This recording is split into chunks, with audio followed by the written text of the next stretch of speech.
اچھا جی، اعوذ باللہ من الشیطان الرجیم، بسم اللہ الرحمن الرحیم۔ دوسرا رکوع پڑھتے ہیں جناب ہم۔ دوسرا رکوع پڑھتے ہیں، تیسرا رکوع پڑھتے ہیں؟ ہاں دوسرا رکوع پڑھتے ہیں، دوسرا رکوع پڑھتے ہیں۔ تو نشانی پیچھے لگی ہے۔ اچھا جی، 12واں سپارہ سورہ یوسف کا دوسرا رکوع۔ اعوذ باللہ من الشیطان الرجیم، بسم اللہ الرحمن الرحیم۔ لقد کان فی یوسف واخوتہ آیات للسائلین، اور بے شک یوسف اور اس کے بھائیوں کے قصہ میں عبرت کی کئی نشانیاں ہیں دریافت کرنے والوں کے لیے۔ اذ قالوا لا یوسف واخوہ احب الی ابینا منا ونحن عصبہ ان ابانا لفی ضلال مبین، جب اس کے بھائیوں نے آپس میں کہا کہ یوسف اور اس کا بھائی زیادہ پیارا ہے ہمارے باپ کو، حالانکہ ہم ایک مضبوط جتھا ہیں، یقیناً ہمارے والد کھلی غلطی کا شکار ہے۔ قرآن شریف میں اس فیملی کا بڑی تفصیل سے ذکر ہے، اس کی وجہ بھی ہے ایک بڑی خاص، اس کو بعد میں ڈسکس کرتے ہیں۔ اور اتنی تفصیل سے میرا خیال ہے اور کوئی ذکر آپ کو ملتا نہیں۔ موسیٰ علیہ السلام کا بھی ظاہر ہے بڑی تفصیل سے ملتا ہے، اور ان کے 12 بھائیوں کا ذکر قرآن شریف میں کئی بار مختلف انداز میں مختلف طریقوں سے 12 بھائی ہونے کا ذکر حضرت یعقوب علیہ السلام کو مل جاتا ہے۔ اور انہوں نے باقی 10 جو بڑے تھے انہوں نے یہی کہا کہ جو 2 چھوٹے ہیں یوسف اور اس کا بھائی بنیامین، ان دونوں کا تو بڑا ہی لاڈلا پن ہے جی باپ کے ساتھ، اور ہمارے ابا جو ہیں وہ ہماری طاقت کو فیور نہیں دیتے کہ جی ہم بہت مضبوط جسیم آدمی ہیں اور وہ کھلی گمراہی کا شکار ہے۔ نقتلوا یوسف او اطرحوہ ارضا یخل لکم وجہ ابیکم وتکونوا من بعدہ قوما صالحین، یہ وہی بات ہے جو ہم پچھلے سبق میں بھی ڈسکس کر رہے تھے۔ قتل کر ڈالتے ہیں یوسف کو یا دور پھینکا ہو اسے کسی دوسرے علاقے میں، اس طرح تنہا ہو جائے گا تمہاری طرف تمہارے باپ کا رخ، اور ہو جانا اس کے بعد توبہ کر کے نیک قوم۔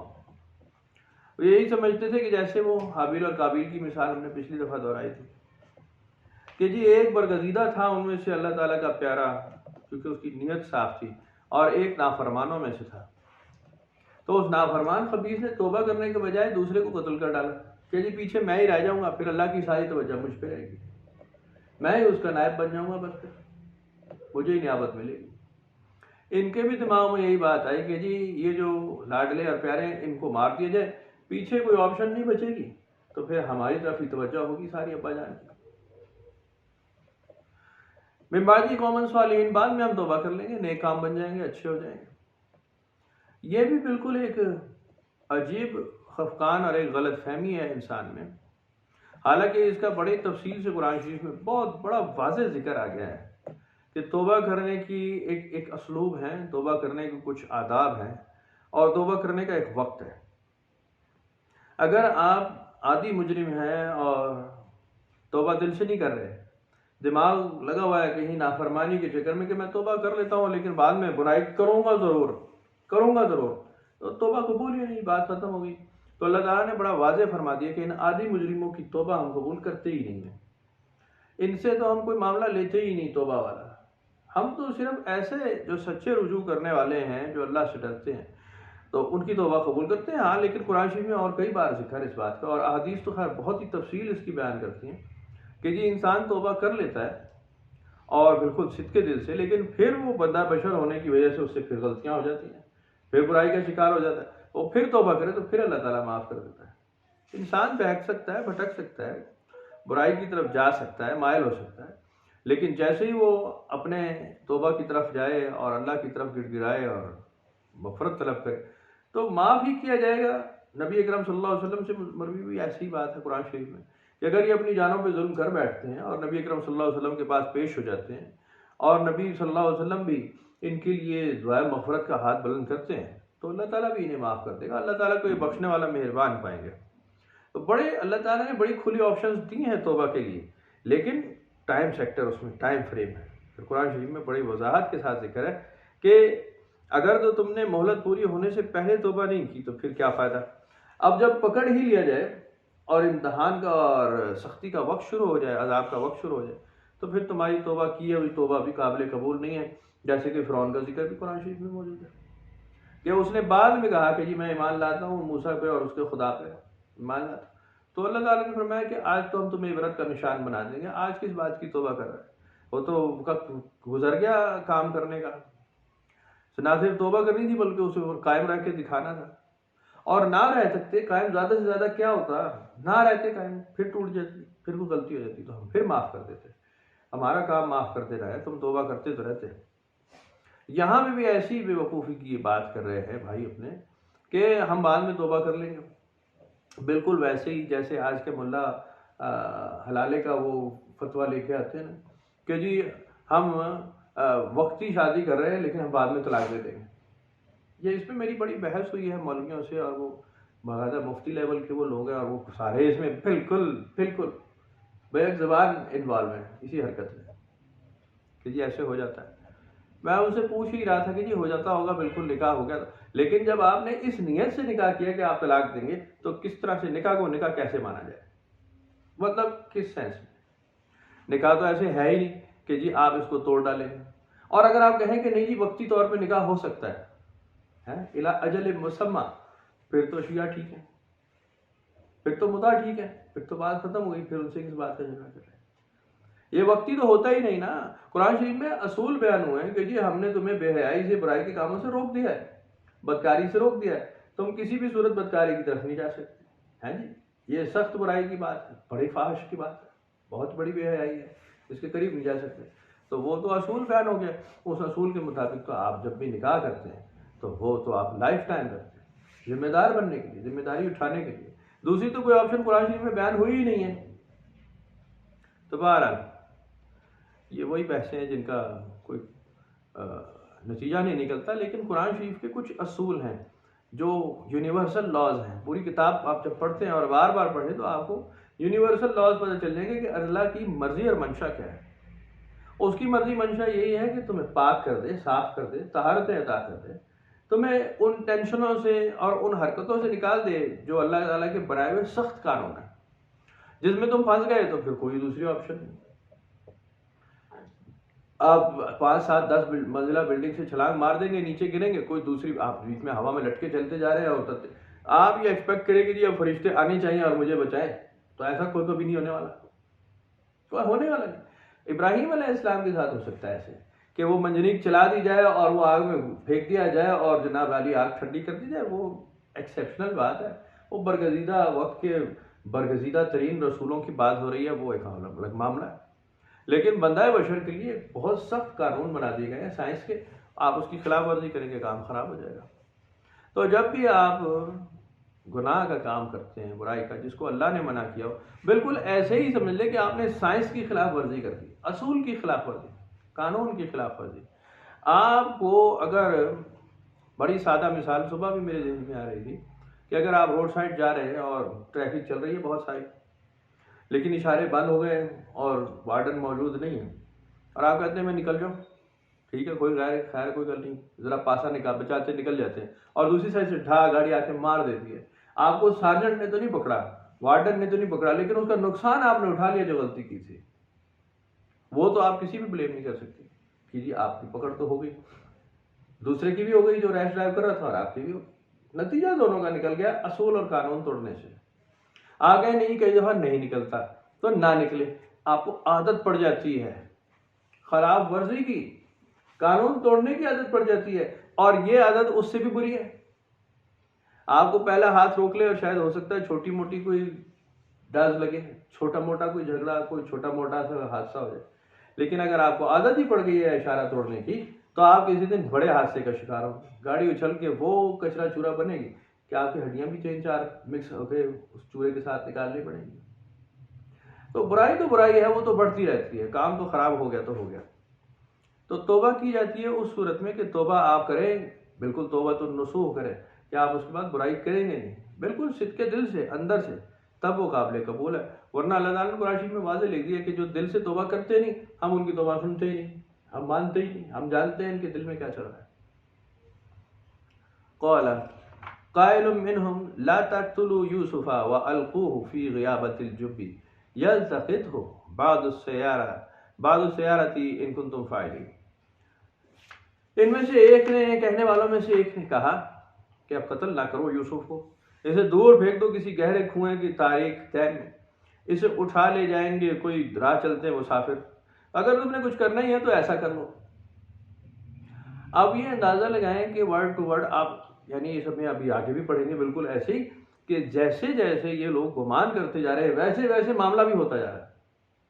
کنویں میں پھینکا جانا اور پھر ایک قافلے کا آنا اور نکالا جانا بعد میں ہوا بھی ایسی جو انہوں نے گمان کیا تھا۔ اور حضرت یعقوب علیہ السلام کا بھی ایسے ہی لکھا ہے کہ انہوں نے جب بھائیوں نے کہا کہ جی ہمارے ساتھ بھیج دیا جائے اس بھائی کو کہ جی ہم اس کی حفاظت کریں گے، تو انہوں نے کہا مجھے خطرہ ہے اس کو بھیڑیا اٹھا کے لے جائے گا، تم غافل ہو گئے۔ اور بعد میں بہانہ بھی یہی بنایا گیا، بعد میں بہانہ بھی یہی سامنے گیا، جیسے تو بھیڑا کھا گیا اور وہ خون لگا کر کے لیا اس میں۔ یعنی جیسا جیسا انسان گمان کرتا جائے ویسے ویسے اس کے ساتھ معاملات ہوتے ہیں۔ قرآن شریف میں حدیث میں ایک بڑی صحیح حدیث ابھی کل جمعے کو ہم پڑھ رہے تھے، بالکل ایسی ہی ہے، اس بات پہ ہی دلیل فرماتی ہے۔ نبی کریم صلی اللہ علیہ وسلم نے ارشاد فرمایا، میں مطلب مختصر کر کے بتاتا ہوں آپ کو، کہ انسان جیسا گمان اپنے پروردگار کے لیے کر لے وہ ویسا ہی اس کو پائے گا، ویسا ہی پائے گا۔ اگر وہ بخشنے والا مہربان اس کو تصور کرے اور خیال کرے، گمان کرے کہ وہ اسے بخش دے گا تو وہ اسے بخش دے گا، اور اگر سمجھے کہ یہ بڑا سخت گیر ہے اور بڑی سختی کرے گا تو پھر سختی ہی دیکھنے والی ہے۔ جیسا معاملہ جیسا گمان، اور اللہ تعالیٰ نے دوسرے معاملوں میں اس کو ارشاد فرمایا کہ اگر تم مجھے قریب سمجھو اور قریب جانے کی کوشش کرو مجھ سے قرب کی، تو پھر میں تم سے قریب تر ہوں، تم چل کر آؤ تو میں دوڑ کر تمہارے پاس پہنچتا ہوں۔ اللہ تعالیٰ نے بڑی وضاحت کے ساتھ یہ حدیث قدسی بیان فرمائی ہے کہ ایسا ہی ہے جیسا تم گمان میرے ساتھ کرو، بالکل انسان ایسے ہی ہے۔ اس کے بعد قرآن شریف بھی بالکل ایسے ہی ہے، قل کل یعمل علی شاکلتہ۔ اے نبی صلی اللہ علیہ وسلم انہیں بتا دے کہ ہر شخص، ہر جان، ہر نفس اپنی بوتھی کے مطابق کام کر رہا ہے، علی شاکلتہ، اپنے کرتوت اس کے اپنے اندر جو چل رہا ہے اس کے مطابق اپنے کام کر رہا ہے۔ وہ کسی کی توجہ، کسی کی نصیحت بہت کم لیتا ہے، اپنی فطرت کے مطابق کام کرتا ہے اور اس پہ بڑا شادمان خوشحال ہے۔ کلو حزب بما لدیہم یفرحون، کہ یہ ہر گروہ جو ہے اپنے اپنے کرتوتوں میں ایسا بہترین، فرحان، شادمان، خوشحال ہے، تو کہتا ہے سب سے اچھا تو ہم نے کر دیا۔ اب ایسا گمان کریں تو اللہ تعالیٰ اس کو بالکل ہی ایسے ہی کر کے دکھائے گا۔ شیطان کے لگا دینے کی بات ہے کہ اگر تم برائی کرتے ہو تو ہم شیطان تمہارے لیے بھیجتے ہیں، وہ تمہارے لیے برائی کے راستے آراستہ کر دیتا ہے، ایسے آراستہ کہ تم اس کے ساتھ چلتے پھرتے ہو، اور اگر خیر کی طرف ہو تو خیر کے لیے تمہارے ساتھ مددگار لگا دی جاتے ہیں، تمہارے خیر کے راستے آسان ہو جاتے ہیں۔ ورنہ وہی بات ہے کہ جی مشکل چڑھائی چڑھنے کے لیے پھر انسان کو جب وہ چڑھنا ہی چاہے، مشکل کام کرنا ہی چاہے، برائی کا راستہ ہماری نافرمانی کا، تو ہم اس کو مشکل چڑھائی پہ لگا دیتے ہیں کہ کر لو ایسے ہی۔ یعنی قرآن شریف میں کئی بار اللہ تعالیٰ نے ایسے ہی رکھا ہے کہ جی ہمارے پاس تو ایک اوپن آپشن ہے، آپ جیسا چاہتے ہیں ہم ویسا کر لیتے ہیں۔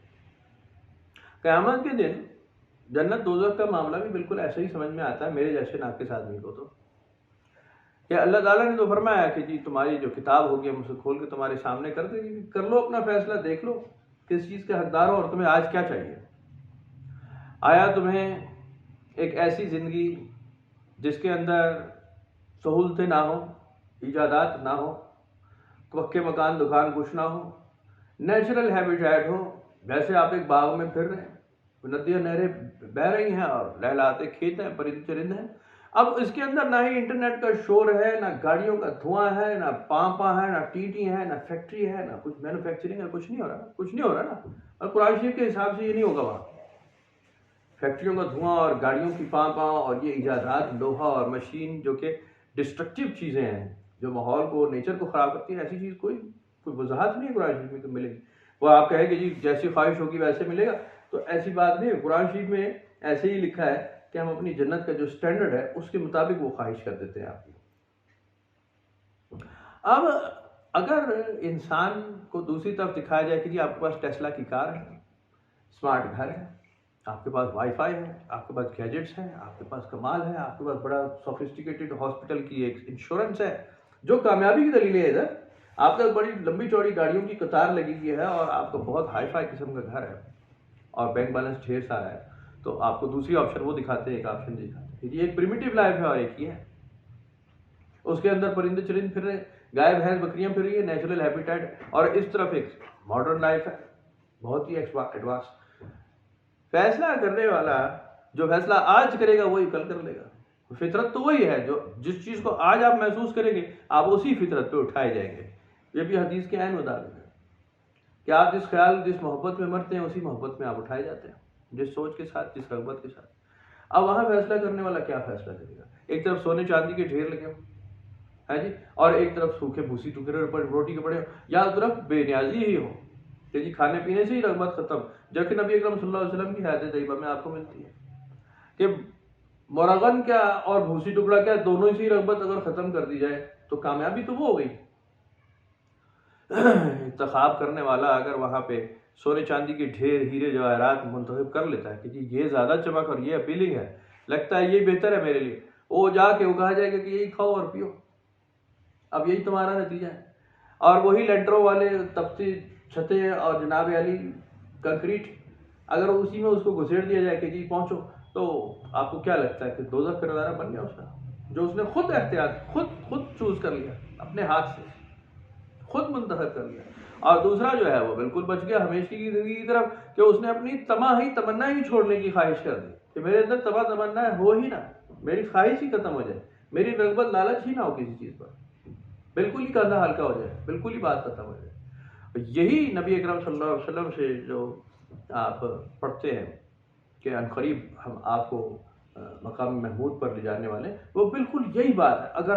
اگر آپ اس کو انالائز کریں گے اور جمع تفریق جوڑ توڑ کریں، اب میں تو اپنی ناقص میں کرتا ہوں بالکل ہی ایسے ہی راہ چلتی، لیکن آپ جوڑ توڑ کر کے دیکھ لیں کہ کامیاب ترین زندگی وہ ہے جس میں آپ کی تمنا ختم ہو جائے. نعمتوں کا حصول ہونا جو ہے کامیابی نہیں ہے، نعمتوں کا حصول ہونا کامیابی نہیں ہے. کسی کو جتنا مرضی مرتبہ دے دیا جائے بڑے سے بڑا، اتنی ذمہ داری بھی مل گئی نا اس کو، اتنا ہی وہ ذمہ دار بھی ہو گیا، پھر حق سچ کا، انصاف کا اتنا ہی حساب بھی تو دے گا نا. دوسرا کہے کہ جی میرے تو عقل فہمی اتنی نہیں اور میں بالکل پاؤں اور سائڈ پر بیٹھا ہوں، اس سے کیا پوچھا جائے گا، اس سے کیا پوچھا جائے گا. حیات ممات تو دونوں کی ایک ہے، فیصلہ کرنے والا تو دونوں کے لیے ایک اٹل فیصلہ کرنے والا موجود ہے. خود اللہ تعالیٰ کی ذات فیصلہ کرنے والی اور عمل کرنے والی ہے.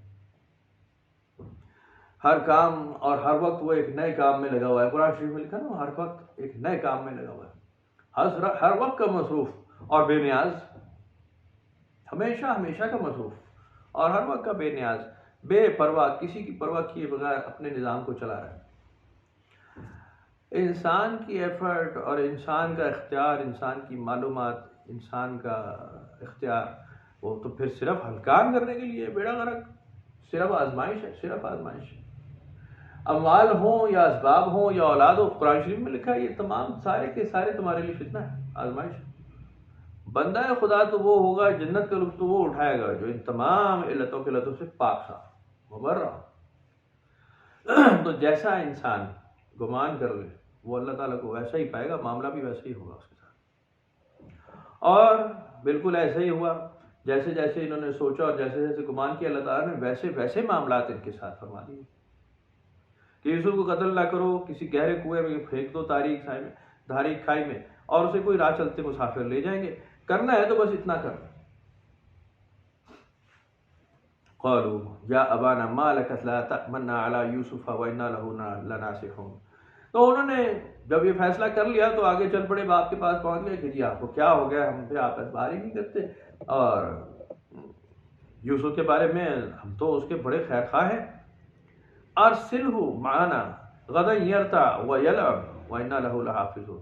ہمارے ساتھ اسے بھیج دیں، ذرا کھیلے کودے، تھوڑے سے نیا ماحول دیکھے، ذرا تھوڑا سا مردانہ گیم کرے گا، ہم جیسے جاتے، یہ بھی طاقت شاقت پکڑے. ذرا آپ نے اس کو گھر میں بالکل ایسے ہی بٹھایا ہوا ہے فریجائل کر کے، جی آج کے دور میں کہا جائے تو ممی ڈیڈی کر کے بٹھایا ہوا ہے، لیکن آپ تو حفاظت کر رہے تھے، آپ کو اندازہ ہو گیا تھا، آپ کو پتہ تھا کہ میرے بعد جو نیابت ہے وہ اسی کے پاس ہے. وَإِنَّا لَهُ لَحَافِظُونَ. تو ہمارے ساتھ بھیج دیں، ہم اس کی بڑی حفاظت کریں گے. قال انی لیحزننی ان تذهبوا به واخاف ان یاکلہ الذئب وانتم عنہ غافلون. آپ نے فرمایا مجھے تو غمزدہ بات بناتی ہے یہ بات کہ تم اس کو لے جاؤ، واخاف، اور مجھے خطرہ اس بات کا ہے کہ اسے کوئی کھا نہ جائے، کوئی بھیڑیا، اور تم بے خبر رہو. قالوا لئن اکلہ الذئب ونحن عصبۃ انا اذا لخاسرون. بھائی کہنے لگے کہ اگر ایسا ہو جائے ہمارے ہوتے ہوئے کہ اتنے مضبوط ہیں ہم اور پھر بھی اسے بھیڑیا کھا جائے تو بڑے ضیاکار میں سے خسارے والے ہو گئے، ایسا کیسے ہونے دیں گے ہم تو بڑے طاقتور ہیں، ہم کیسے اس کو ہاتھ بھی نہیں لگانے دیں۔ فلما ذهبوا به واجمعوا ان يجعلوه في غيابة الجب واوحينا اليه لتنبئنهم بامرهم هذا وهم لا يشعرون۔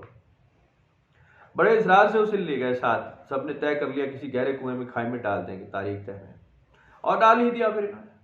اور عین اسی وقت ہم نے اس کی طرف وحی کر دی، یعنی یوسف علیہ السلام کی طرف، لَتُنَبِّئَنَّهُمْ کہ گھبراؤ نہیں تم، ضرور تم آگاہ کرو گے ان کے اس فعل پر، اور یہ تیرا رب اور یہ وہ لوگ تیرے رتبہ علی کو سمجھتے نہیں، ہم لا یشعرون، انہیں شعور نہیں ہے اس بات کا کہ ہم تیرا ساتھ دے چکے ہیں، ہم نے تمہیں برگزیدہ کر دیا ہے اور نیابت تیری ہاتھ میں آئے گی۔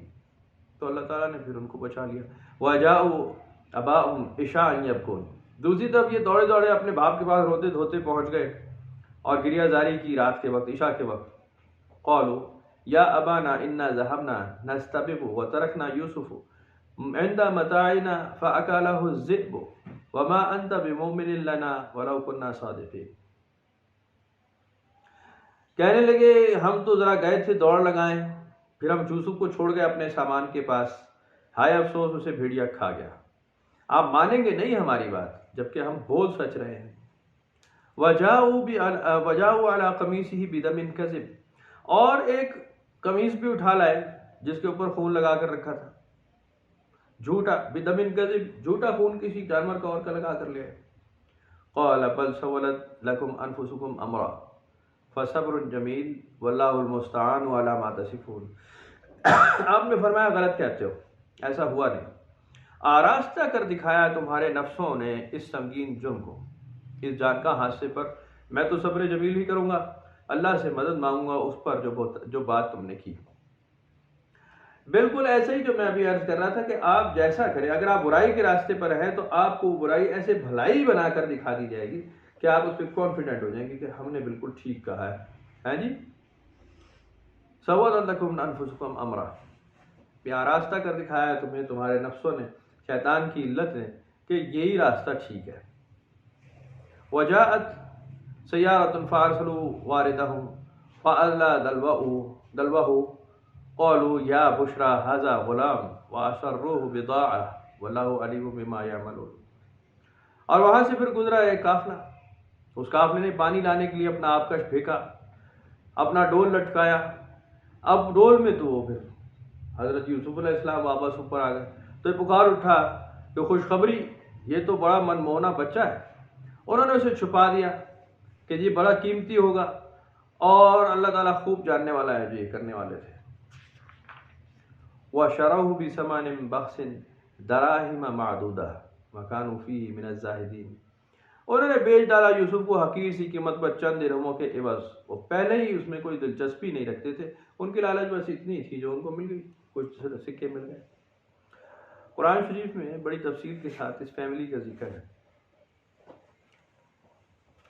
اس کو ابھی طوالت بہت ہو جائے گی تو اس معاملے کو ہم انشاءاللہ کسی وقت کے لیے اور اٹھا رکھتے ہیں کہ اس فیملی کا علیحدہ سے اتنی تفصیل سے ذکر کیوں ہے۔ ایک تو بنی اسرائیل کا ذکر ہے، بنی اسرائیل ہے یہ بھی، لیکن ان کا ذکر علیحدہ سے اس طرح موسیٰ علیہ السلام کے ذکر کے علاوہ تفصیل اس طرح سے کیوں ہے، اس کو انشاءاللہ ہم ڈسکس کریں گے اگلی محفل میں کرتے ہیں، کیونکہ ابھی جو ہے معاملہ بڑا لمبا اور دوسری طرف ٹاپک چلا جائے گا۔ بعد میں جو عرض کرنا چاہ رہا ہوں کہ ہمیشہ انسان اپنی جان پہ جو ظلم کماتا ہے نا، 1500 سال میں مسلمانوں نے جو اپنی جان پہ ظلم کمایا وہ یہ ہے کہ بہت کم تعداد کے لوگ ہیں جو پورا قرآن شریف پڑھتے ہیں، بہت کم تعداد کے لوگ ہیں۔ اس کے اندر سے آیتیں ٹنگنے والے، اچکنے والے اور صورتیں اچکنے والے زیادہ موجود ہیں۔ بڑے بڑے نام اس میں مل جائیں گے جو مخصوص آیتوں پہ اور مخصوص ٹاپکس پر ڈسکشن کر رہے ہیں۔ کریں، بالکل ٹھیک ہے، لیکن اس کو عادت نہ بنا لیں کہ جی بیچ میں سے آیتیں ہی اکھیڑ کے لوگوں کو بات سمجھائی جائے گی۔ قرآن شریف میں ایسے لکھا ہے، بہت مختصر اور بہت کم ٹاپک ایسے ہوں گے جو پوری تفصیل بتا دے، ایک ٹاپک پورا ہی مخصوص آیتوں کے تھرو۔ لیکن اس میں ہے یہ کہ آپ کو قرآن شریف سے کوئی معاملہ سمجھنا ہے تو آپ کو پوری کتاب کی معلومات بار بار تلاوت کرنی ہوگی، اللہ تعالیٰ کی مرضی منشا سمجھنی ہوگی کہ اصل میں اللہ تعالیٰ کا طریقہ طرز کلام کیا ہے، اس کا انداز کیسے ہے، کس طرح سے نزول فرماتا ہے اپنی آیات کا، اور اس کے محاورات کیسے ہیں، اس میں زبان کے کون سے اسلوب استعمال ہوئے ہیں۔ عربی زبان یہ عام عربی زبان نہیں ہے، آپ باہر جا چکے ہیں، آپ کو پتہ ہے عربی جو ہے وہ الگ ہے، جو اس وقت رائج عربی ہے وہاں اسپوکن، یہ الگ ہے۔ اس کے اسلوب سمجھنے ہوں گے کہ اس کے اندر مثالیں کس طرح دی جاتی ہیں، اس کے اندر تشبیہات کیسے ہیں۔ اگر آپ یہ ساری بات نہیں سمجھتے تو آپ کے پاس وہ تفسیر کا وہ جو ایک پیوریفائڈ ورژن ہے وہ بڑا مشکل ہوگا کہ پہنچے آپ تک۔ آپ اگر اس کے اندر شرعہ بثمن وقال الذی اشتراہ الگ الگ لفظ کر لیں آپ ایسے آپ ترجمہ کر نہیں سکتے، آپ ایسے ترجمہ کر کے دکھا دیں۔ بڑے بڑے علامے جو ہیں نا اس وقت مارکیٹ میں بیٹھے ہیں، وہ اسی طرح کہہ رہے ہیں جی قرآن شریف کو ہر بار ایسے ہی پڑھو اور ایسے ہی ترجمے کرو، تو اس کے اندر بھی اضافتے مت لگانا کہ اگر ایسے ہی پڑھنا ہے، وہ اس میں اضافتے خود لگا دیتے بعد میں۔ کئی ہیں نا یہاں پہ بڑے وہ ہم تک جو دین پہنچا ہے نا، اب یہ بات آپ کو جتنی مرضی کڑوی لگے، جتنی مرضی کر لیں، تو ہم تک دین براہ راست پہنچا نہیں ہے۔ آپ جو مرضی کر لیں اور جتنا مرضی شور مچائے، اچھلے کودے جتنا مرضی، وہ کیا کہتی تھی وہ روئے چیخے پٹے، ہاں وہ جتنا مرضی کر لیں آپ، وہ بات اتنی ہے کہ آپ تک دین سیدھا نہیں پہنچا، واسطوں سے رابطوں سے پہنچا ہے بھائی، 1500 سال میں کئی ہاتھوں سے گزر کر، کئی معاملات سے گزر کر پہنچا ہے۔ قرآن شریف آفاقی کتاب ہے، اس کے ہونے میں بالکل کوئی شک نہیں ہے، کیونکہ یہ تو اپنا ثبوت خود ہے، اپنا ثبوت خود دے دیتی ہے کتاب کہ اس میں اتھینٹیکیشن ہے یا نہیں، تو وہ آپ کے پاس جو پہنچی ہے بالکل ٹھیک ہے۔ لیکن ظاہر ہے جیسا دماغ ہو ویسے ہی آپ کو سمجھ آئے گی، ویسے ہی کریں گے۔ اسی کو پڑھ کے ایمان زیادہ بھی ہو جائے گا، اسی کو پڑھ کے ایمان ہاتھ سے جائے گا بھی صحیح۔ دونوں چیزیں قرآن شریف میں موجود ہے بالکل۔ اب ہوگا کیا کہ آپ کیونکہ اہل زبان نہیں ہے تو آپ دوسرے میڈیمز تلاش کریں گے۔ آپ عربی زبان سیکھنے کے لیے کسی استاد کے پاس پہنچیں گے، عربی زبان سیکھیں گے، اور عربی زبان سیکھ لینے کے بعد بھی آپ اتنے قادر نہیں ہیں کہ آپ قرآن شریف سمجھ گئے، یہ ایک الگ چیز ہے۔ بالکل وہی مثال کہ آج آپ اہل عرب کو دیکھ رہے ہیں اور آپ گھوم پھر آئے اور کئی سال رہ کر کے آ گئے، آپ نے کتنے عرب وہاں دیکھے ہیں جو قرآن شریف جانتے ہیں، کتنے جو مفسر ہیں، کتنے آپ کہیں گے ان کی زبان میں انہیں تو ویسے ہی آتا ہے، تو بالکل غلط بات ہے، ایسی کوئی بات نہیں۔ یہ بالکل ویسی ہی بات ہے کہ آپ کہیں کہ جی علامہ اقبال کا یا کیا نام ہے فیض احمد فیض کا کلام کوئی پڑھے اور علامہ مرزا غالب کا کوئی کلام پڑھے تاکہ وہ اردو جانتا ہے تو وہ جانتا ہوگا سارا، بالکل ایسی کوئی بات ہے، بالکل ایسی کوئی۔ اس کے لیے تو بہت اعلیٰ عرفہ مزاج اور بڑی تحقیق کرنی پڑے گی، بہت کھب جانا پڑے گا، اہل زبان ہو جانا کافی نہیں۔ تو اسی طرح عربی سمجھ لینے سے میں اور آپ اس بات کے دعوے دار نہیں کہ اب ہم بہتر سمجھ لیں، آپ کو فائدہ ہوگا، یقیناً بہتری آئے گی، لیکن یہ ہے اللہ تعالیٰ کے ہاتھ میں، یہ ہے آپ کی نیت کا معاملہ، آپ کی نیت کا دار و مدار ہے اس کے تھرو آپ سمجھتے ہیں آپ کس نیت سے پڑھ رہے ہیں کتاب کو۔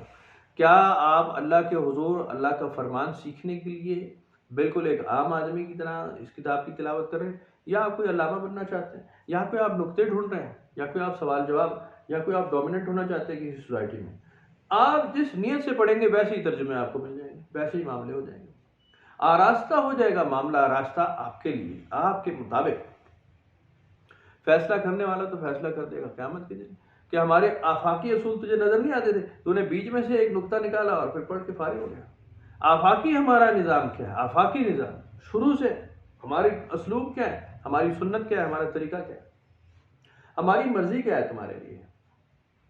تمہیں ہم بتاتے ہیں کہ ہم نے انسانیت کو کتنا اعلیٰ و عرفہ کر دیا ہے، انسان کو بڑا مرتبہ دے دیا ہے، اس کو ہم نے انی جاعل فی الارض خلیفہ کہہ دیا ہے، اس میں تمام انسان شامل ہیں۔ آدم علیہ السلام پہلے انسان ہیں، بالکل ٹھیک ہے، پہلے پرائمری تو حضرت آدم علیہ السلام کو یہ کہا گیا، لیکن اولاد آدم بھی اس سے کم نہیں ہے، اس میں بے شمار بعد میں بڑے بڑے نام ہوئے، بہت کچھ ہوا ہے۔ اس کا قتل ہم نے منع کر دیا ہے کہ ناحق قتل نہیں کیا جائے گا، اس کے باوجود قتل کتنا منع ہوا، کتنے لوگوں نے خود کو روکا، آج بھی قتل ہوئے چلے جا رہے ہیں بالکل نارمل، اور جنہیں کرنا ہوتا ہے وہ بالکل پراؤڈلی بندہ مار ڈالتا ہے۔ یہ ابھی بھی بالکل ایسا ہی ہے، اور کئی لوگوں کے بیان آن دی ریکارڈ موجود ہیں کہ وہ کہتے ہیں کہ جی فلاں آدمی کو ہم نے مارا ہے، فلاں آدمی کو ہم نے نہیں مارا، ورنہ ہم کوئی ڈرپوک تھے، اگر اسے بھی مارا ہوتا ہم اس کا بھی جرم قبول کر لیتے، لیکن ہم نے اسے مارا نہیں، ہم نے فلانے کو مارا۔ اتنا آسانی سے انسانوں کو قتل کر دینے کی بات کر دیں گے، آپ میڈیا پہ سن سکتے ہیں، وہ ان کو ڈر خوف ہی نہیں کہ یہ اللہ کے حکم کے عین خلاف ہم بات کریں۔ یہ اس میں سے کئی ناحق قتل ہیں جن کو کوئی اجازت اللہ تعالیٰ نے نہیں دی تھی، کہ نہ ہی ان کا کوئی ایسا قصور تھا۔ اب کئیوں کو جیسے توہین رسالت کے اوپر مارا گیا بے دردی کے ساتھ، کس نے اجازت دی؟ اور قرآن شریف کہاں اس کا جناب علی آپ کو اختیار دیتا ہے کہ آپ اس طرح بے دردی سے بغیر کسی ٹرائل کے کسی آدمی کو مار ڈالیں؟ مطلب بڑا سخت ہے جان لے لینا، بڑا سخت ہے بھائی۔ آپ کو کیوں لگتا ہے کہ اللہ کی کتاب اس پہ خاموش ہے اور اللہ تعالیٰ اس پہ کوئی سوال جواب نہیں کرنے والا آپ سے؟ تو بڑی خوفناک بات ہے۔ اور بدماشوں کا ایک ٹولہ ہے جو اس پہ بڑے سینہ ٹھوک کے کہہ رہے ہیں ہم نے مارا جی، ہم نے مارا۔ عجیب یار، بے شرم ہو بھائی، آراستہ کر دیا جاتا ہے اور وہ کہتے ہیں اللہ اور اللہ کے رسول کے عین حکم کے ساتھ ہم نے کیا کیا۔ یہ میں مثال اس لیے سنا رہا ہوں کہ انسان ایکسٹریمسٹ جب ہوتا ہے تو وہ اسی طرح چلا جاتا ہے۔ بالکل ایسے ہی ہے کہ آپ نمازیں پڑھے چلے جا رہے ہیں، روزہ رکھے چلے جا رہے ہیں، اس کا رزلٹ سامنے ہی نہیں آ رہا، سامنے آ ہی نہیں رہا، بجائے اس کے کہ آپ میں حلم پیدا ہوتا، آپ میں فہم فراست پیدا ہوتی، آپ میں تدبر تفکر پیدا ہوتا، الٹ پیدا ہو رہا ہے، چڑچڑاپن پیدا ہو رہا ہے زیادہ تر۔ جو آپ دیکھیں گے کہ داڑھی والا 5 وقتی نمازی وہ زیادہ چڑچڑا ہے، گھر والے اس سے خائف ہیں، تنگ پڑے ہوئے کہ یار آ گیا بڈھا گھر، آ گئے مولوی صاحب گھر۔ اب وہ لڑکیاں بھی کہیں گی دائیں بائیں ہو جاؤ بھیا، تو نہ لپسٹک لگانے دے گا، نہ ہنسنے دے گا، نہ کھیلنے دے گا، نہ گانا سننے دے گا۔ ہماری تو پرائیورٹیز یہی ہیں بھائی، ہم تو یہی چاہتے ہیں، ہم تو دے لیں گے اپنا جواب جو اللہ تعالیٰ کو، لیکن یہ ہمارا ماما بنا رہتا ہے ہر ٹائم، گوشت لے کے کھڑا ہے، نماز پڑھو۔ اور پھر کیا ہوتا ہے؟ جھوٹ بولتے ہیں بچے، اولادیں جھوٹ بولتے ہیں، جو ڈائریکٹ تو آپ کو یہ نہیں کر سکتے، لیکن وہ پھر آپ کے خلاف وہ ایسے ایجیٹیشن بناتے ہیں کہ جی پریٹینڈ یہی کریں گے۔ وہ جیسے لطیفہ نہیں بنے، وہ خواجہ اینڈ سنز میں جیسے ہوتا ہے، وہ نا جواد والا وہ نہیں تھا خواجہ صاحب، وہ پہلے سے اٹھاتا رہتا، اڑ جاؤ وہی جواد، وہی نماز کا ٹائم ہو گیا، آخر یہ کروٹیں بدل کے سو جاتا ہے، یہ خود چلے جاتے ہیں بھائی صاحب مسجد، نماز پڑھ کے جب آتے ہیں نا اور دروازہ بجتا ہے تو جواد صاحب اٹھ جاتے ہیں، بیٹا اٹھ جاتا ہے، کیا تو ابا جی وہ کہیں سے ڈھونڈتا ہے، ٹوپی پہن کے نا دائیں بائیں ادھر ادھر پھرنا شروع کر دیتا ہے، ذرا وہ باپ اس کو دیکھتا رہتا ہے کافی، تو کہتا ہے ٹوپی اتار دو، میں نے دیکھ لیا تم نے نماز پڑھی ہے۔ کہاں پڑھی ہے نماز؟ کہ جی مسجد گیا تھا۔ کہتا ہے ہاں وہ خواجہ صاحب سے ملے کہ ہاں وہ بات ہے، کہتا ہے وہ تو آج آئے ہی نہیں تھے، وہ خبیث میں جانتا ہوں۔ مقصد بات کرنے کا یہ ہے کہ یہ اولادیں پریٹینڈ کرنا شروع کر دیتی ہیں۔ اب ماں باپ کو پتہ ہونا چاہیے کہ بھائی ایک لمٹ ہے، آپ کہہ سکتے ہیں کہ نماز پڑھ لو، اب اچھا برا جانتی ہے اولاد، جس نے پڑھنی وہ پڑھے گا، جس نے نہیں پڑھنی وہ نہیں پڑھے گا۔ اور کوئی ایسی بات نہیں ہے، بے نمازی نہیں ہوتے، اس کو کوئی زندگی موت کا مسئلہ مت بنا یار۔ پاکستان میں کون بے نمازی ہے؟ آپ مجھے بندہ ڈھونڈ کے دکھائیں۔ آپ کہیں گے بڑے آؤ میرے نال چلو، ہم فوراً مامے بنے، آؤ میں نے تو دسنا اے فلانا بندہ ساڑھے گراج بیٹھا، تو بھی مار گیا ماموں۔ او بھائی صاحب وہ ریگولر نمازی نہیں ہوگا، بس یہ کہہ سکتے ہیں ریگولر نمازی نہیں، 5 وقتی نہیں، 5 وقتی کے ساتھ کمپیریزن 8 وقتی کا کرائیں تو کیا بنے گا؟ 8 وقتی سے کہے گا تو بے نمازی ہے نہیں؟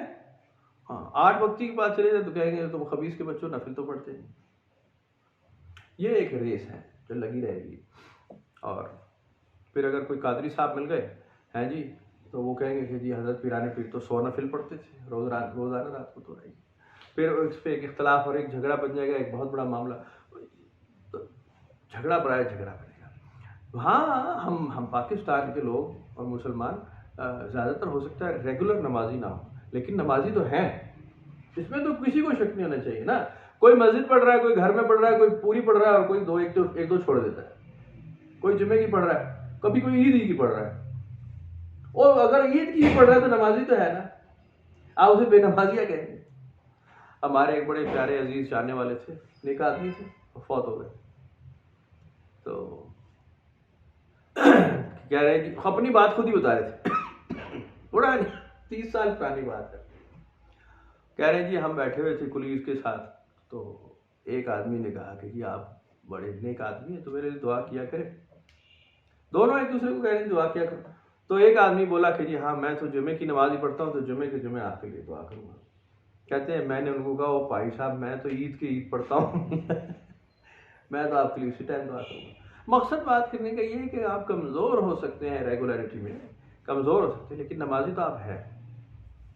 اور کچھ بہت دلیر ہیں، بڑے اچھا کر رہے ہیں بھائی، ٹائم پہ مسجد پہنچے ہوتے ہیں، تکبیر اولا یہ وہ، تو بالکل ٹھیک ہے. لیکن آپ کی یہ صرف اللہ تعالیٰ کے حضور ہے، دوسروں کو ذلیل کرنے کے لیے نہیں ہے کہ آپ دوسرے کو پتر نماز تو پڑھی کوئی نہیں نا، تقریرات تو بڑھیا کرنا.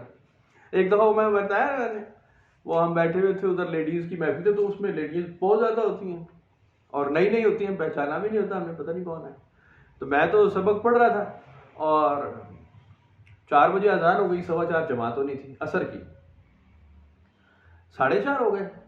اب ہم نے تو جماعت کرانی ہوتی ہے بعد میں کہا سبق پورا ہو جائے، کیونکہ خطرہ ہوتا ہے لائٹ جانے کا، اندھیرا ہو گیا لائٹ کا مسئلہ، تو پہلے سبق پورا ہو جائے. نماز تو آپ اندھیرے میں بھی پڑھ لیں گے چھوٹی لائٹ میں.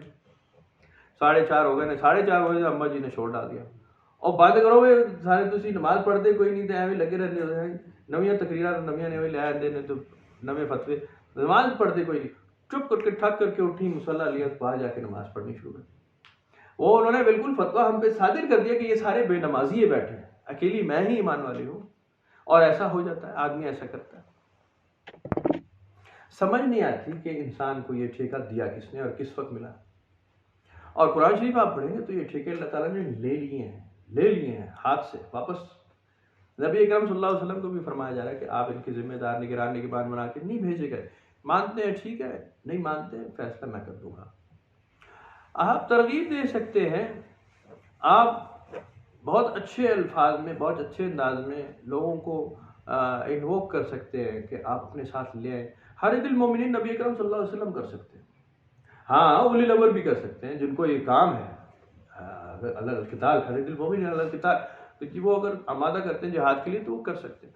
اولی الامر بھی کر سکتے ہیں، قرآن شریف میں دونوں کا بالکل وضاحت کے ساتھ ذکر ہے. لیکن ایسے مرتبے کا اور ایسے ایونٹ کا آدمی ہو. عام فہم میں امن کے دنوں میں جہاں کوئی ایمرجنسی آگے نہیں لگی وہاں معمولی بن رہنا چاہیے، کسی کے فیصلے نہیں کرنے لگ جانا چاہیے. بہرحال حضرت یوسف علیہ السلام کا معاملہ بھی جب بھی ہم یہ پڑھتے ہیں، اور یہ بڑی خوبصورت ظاہر قرآن شریف میں اگر لکھا جائے احسن القصص تو پھر ظاہر بات ہے اس میں بھی آپ کو باتیں ساری ایسی ملیں گی، پوری تفصیل جب جیسے جیسے آپ پڑھتے جائیں گے، کہ اس کے اندر بڑے تیزی کے ساتھ سچویشنز بدلی ہیں اور بہت ہی تیزی کے ساتھ دور ادوار بدلتے ملتے ہیں. ظاہر ہے 30 40 50 سال میں ہوا ہوگا یہ سارے کام جو ایک صورت میں اللہ تعالیٰ نے بیان فرما دی ہیں. اس میں ایونٹس بدلتے ہیں، اس میں معاملات بدلتے ہیں، اور برگزیدگی حضرت یوسف علیہ السلام کی بڑی بڑی آزمائشوں پہ آتی ہیں، ان کے چاہنے والوں کے اوپر آتی ہیں. بہت سارے معاملات جس کے اندر بہت سارے معاملہ فیملی کی باتیں مل جائیں گی. معاملہ فیملی کیسے کہ جی وقت کے اس وقت حساب سے ہم نے کیا ڈیسیجن لینا ہے، فیصلہ کرنے کی قوت کیا ہوتی ہے، جو وقت کا سربراہ ہوتا ہے وہ کیا کیا کرتا ہے، فیصلہ کرنے کے لیے وقت کے سربراہ میں کتنی طاقت ہونی چاہیے. تو بڑی سیکھ ہے جی، بڑا سمجھنے کی چیزیں. ایسے ہی لکھا ہوا کہ جی سوال کرنے والوں کے لیے اس میں بہت کچھ ہے، تو ان کو بتائیں، ان کو سکھائیں. تو بڑی نعمت ہے قرآن شریف اگر آج دن تک مسلمانوں کے ہاتھ میں موجود ہے اور اللہ تعالیٰ نے ابھی تک اٹھا نہیں لیا، تو اس کو جتنا نصیب ہو پڑھ لینا چاہیے. جتنے دن باقی ہیں، اب ایک وقت تو آئے گا کہ ہاتھ سے جائے گی ساری بات، ہاتھ سے جائے گی ساری. اللہ تعالیٰ یہی فرمائے گا کہ بس ٹھیک ہے، فیصلے کا وقت آ چکا ہے، اور فیصلے کا وقت آنا ہی ہے. اور بڑا سخت فیصلہ ہوتا ہے جب کرنے والا کرتا ہے. تو اس وقت تک جب تک وقت نہیں آتا ضرور قرآن شریف کو اپنا اسلوب بنائے رکھیں، اور بڑے ریگولر پڑھیں اس کو، اور مراقبات کریں اور عبادت کریں اور ریاضت کریں. مراقبات نہ کریں تو بالکل میری عمر کا جیسا آدمی ہے. ہمارے ذہن بہت تیزی سے اب پھیل رہے ہیں، بہت تیزی سے، بہت ملٹیپل ڈائریکشنز میں بھاگتا جا رہا ہے ذہن، بھاگتا جا رہا ہے، ایک چیز پہ فوکس ہو ہی نہیں رہا. مراقبہ ہی ایک ایسی ریاضت ہے، اتقاضی توجہ کی، پوری ہر چیز چھوڑ کے نا آپ ایک نقطے کی طرف خود کو لے کر آتے ہیں اور دھیان لگاتے ہیں، تو کنسنٹریٹ کرنا سیکھتے ہیں. پھر آپ جو بھی کام کریں گے بڑا عالیشان ہو جائے گا، بڑا زبردست. ورنہ آپ نماز پڑھتے رہیں اور دماغ کہیں جا رہا ہے، پہلی رکعت میں کچھ ہوگا، دوسری میں کچھ ہوگا، تیسری میں سلام بھی پھیر دیں گے اور کہیں گے ہاں پڑھ لیا میں نے، بس اتنا ہی رہ جائے گا. تو اس سے بچنے کے لیے بہت اچھا ہے کہ اپنے ایک تو روٹین مختصر کیے جائیں، اور مراقبات بڑی شاندار چیز ہے. کھانے پینے میں بھی پابندی کی جائے، لیکن آج میں یہ نہیں کہوں گا آج تو کھانے پینے میں کیونکہ ہم نے کسی اور کے ہاتھ سے کھانا ہے تو آج کے دن پابندی نہ کی جائے، ویسے کھانے پینے میں احتیاط کرنی اچھی ہے. کیوں جی؟ آج کے دن تو مرغن کھایا جا سکتا ہے جی، کسی کا بجٹ ہے بل ہے تو ہم کھا لیتے ہیں، لیکن اگر اپنی جیب سے کھانا ہے تو آپ ذرا ہاتھ روک کے کھائیں، یہ کہا جا سکتا ہے. تو انشاءاللہ پھر کوئی بات کرتے ہیں.